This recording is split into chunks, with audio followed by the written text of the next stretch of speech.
Bismillahirrahmanirrahim. Bismillahirrahmanirrahim. Assalamualaikum warahmatullahi wabarakatuh. Alhamdulillah, wassalatu wassalamu ala rasulillah wa ala alihi wa ashabihi wa man tabi'ahum bi ihsan ila yaumil qiyamah. Hadirin jamaah sekalian, bapak-bapak, ibu-ibu, adik-adik, alhamdulillah pada kesempatan kali ini kita bisa melanjutkan kajian kita, yaitu kita mengkaji kitab Al-Kabair atau kitab tentang dosa-dosa besar. Pada kesempatan kali ini kita akan memasuki dosa besar yang ke-12, yaitu perbuatan zina. Bapak Ibu sekalian, Allah berfirman di dalam surat Al-Isra ayat 32, A'udzubillahi minasyaitonirrajim, wala taqrabuz zina innahu kana fahisyatan wa sa'a sabila. Dan janganlah kamu mendekati zina, sesungguhnya zina itu adalah suatu perbuatan yang keji dan suatu jalan yang buruk. Demikian pula di dalam ayat-ayat yang lain juga disebutkan sebagaimana dalam surat An-Nur ayat 2. Allah berfirman yang artinya perempuan yang berzina dan laki-laki yang berzina, maka deralah tiap-tiap seseorang dari keduanya 100 kali dera. Dan janganlah belas kasihan kepada keduanya mencegahmu untuk menjalankan agama Allah. Jamaah sekalian, perbuatan zina adalah hubungan antara laki-laki dan perempuan, hubungan intim antara laki-laki dan perempuan yang dilakukan di luar pernikahan, tanpa ikatan yang sah.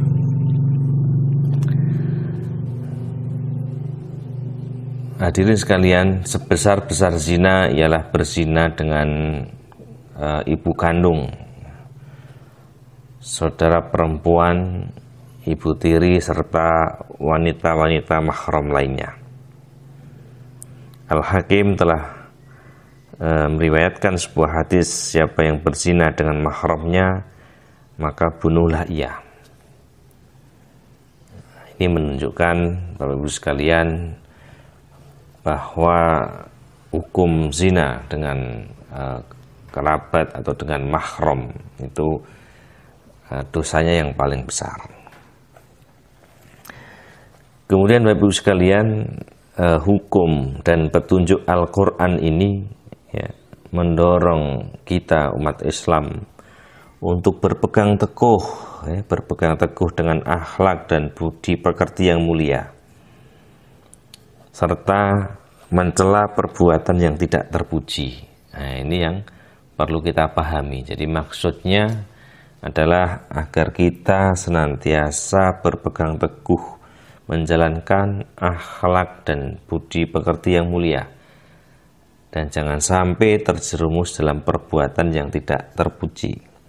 Oleh karena itu, syariat Islam mengharamkan perzinahan, sekaligus memberitahukan bahwa zina adalah perbuatan keji yang dibenci setiap orang. Sangat masyhur sebuah hadis, seorang datang kepada Rasulullah, wahai Rasulullah, saya mau masuk Islam, tapi saya punya syarat. Apa itu syaratnya?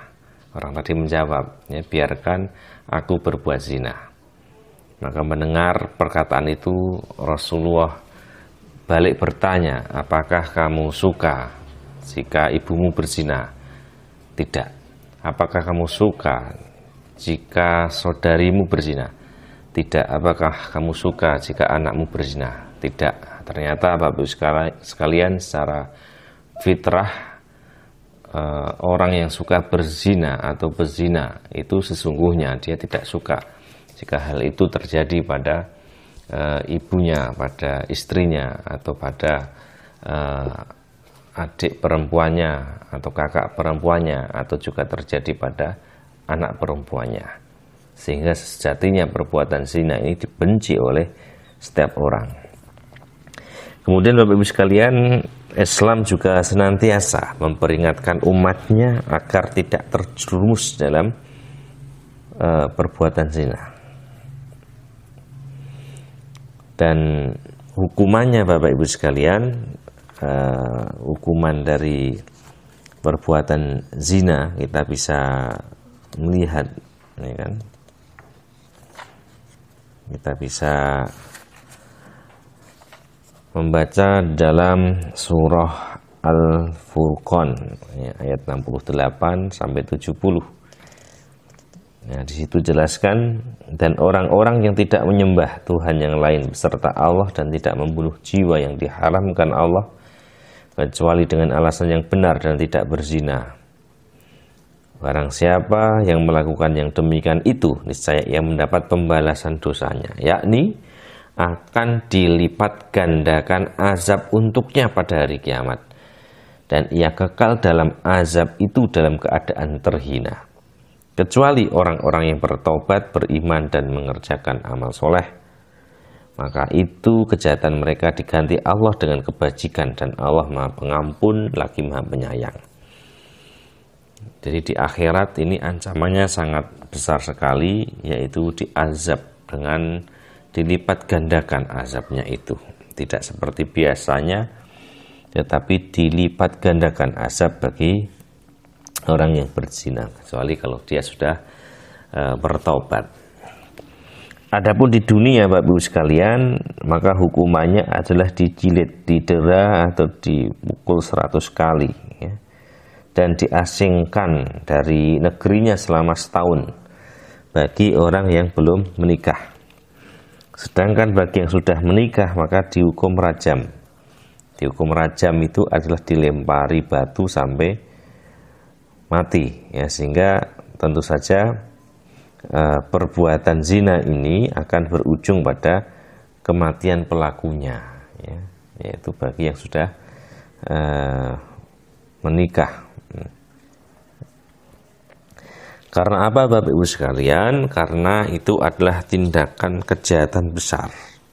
Kejahatan yang besar, sudah mengoyak kehormatan yang diberikan Allah kepada manusia. Kejahatan yang besar yang menjadikan pelakunya tidak pantas lagi hidup di tengah-tengah masyarakat. Nggak pantas.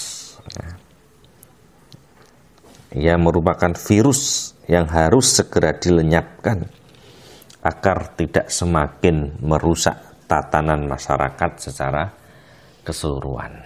Nah, ini virus yang berbahaya melebihi corona. Nah, ini Bapak Ibu sekalian ya, virus perbuatan zina. Jadi kalau ada laki-laki perempuan tidak ada hubungan apa-apa, tetapi mereka melakukan hubungan yang mendekati zina, nah itu adalah virus yang kita harus sensitif ya. Jangan sampai ada di lingkungan kita lockdown, jangan boleh jangan biarkan dia masuk ke lingkungan kita ya kan? Kalau mau masuk kita karantina dulu, suruh tobat dulu. Nah ini ada sekalian ya, karena itu virus yang sangat berbahaya, akan merusak tatanan masyarakat, kemuliaan, kehormatan akan hilang dengan adanya virus zina itu. Kemudian Bapak Ibu sekalian, mengapa perzinaan ini mendapatkan hukuman yang sangat besar ya? Kenapa hukumannya keras? Karena ada kerusakan yang besar yang ditimbulkan dari perbuatan zina. Perzinaan dapat merusak hati dan pikiran. Jadi hati dan pikiran manusia jadi nggak sehat lagi. Harusnya dia berpegang pada akhlak yang mulia, akhirnya kotor pikirannya itu. Kemudian menghinakan seseorang ya, dan membuka aibnya, terbuka semua aibnya itu ya. Kemudian menelantarkan keturunan. Kalau dia hamil misalnya, maka banyak sekali yang ditelantarkan, digugurkan, ataupun kalaupun sampai melahirkan tidak diurus ya kan, kasihan ya kan, tidak jelas orang tuanya, nggak diakui siapa bapaknya. Kemudian mencampur adukkan nasab, nggak jelas ini, ya kan? Karena nggak tahu ini dia itu anak dari siapa karena kondisinya belum menikah. Kemudian dapat menyebarkan berbagai penyakit kelamin, ya. Sehingga perbuatan zina ini menimbulkan kerusakan dalam urusan dunia maupun agama. Pribadi rusak, masyarakat juga rusak. Sehingga Al-Quran melarang kita, ya, walau hanya sekedar mendekatinya. Allah berfirman, wala taqrabuz zina innahu kana fahisyatan wa sa'a sabila. Janganlah kamu mendekati zina, sesungguhnya zina itu adalah suatu perbuatan yang keji dan suatu jalan yang buruk. Bapak Ibu sekalian, larangan untuk mendekati perbuatan zina berarti larangan pula terhadap segala hal yang dapat menjurus padanya, seperti menyentuh dan melihat. Karena itu seorang mukmin tidak boleh bersenang-senang melihat wanita yang bukan istrinya, ya. Tidak boleh, ya, bersenang-senang dengan melihat wanita yang bukan istrinya. Ya, nggak boleh mendengarkan suaranya, nggak boleh, maksudnya menikmati suaranya, ya kan? Tidak boleh menyentuhnya, ya, baik hanya sekedar untuk kepuasan ataupun hawa nafsu. Ya, itu semua tidak boleh dilakukannya selain kepada istrinya. Nah, ini dalam rangka melindungi umat Islam, ya, kaum mukminin ini dari mendekati zina, dan nggak boleh selain kepada istrinya, ya, kepada istri orang lain atau kepada yang gadis yang belum menikah. Nah, itu juga tidak boleh dia lakukan, ya. Yang boleh dia lakukan hanya kepada istrinya. Allah berfirman, walladzina hum li furujihim hafidun illa ala azwajihim aw ma malakat aymanuhum fa innahum ghairu malumin famanib tanggo waro adalika faulaika humul adun. Al-Mu'minun ayat 5-7, yang artinya, dan orang-orang yang menjaga kemaluannya kecuali terhadap istri-istri mereka atau budak yang mereka miliki, maka sesungguhnya mereka dalam hal ini tiada tercela.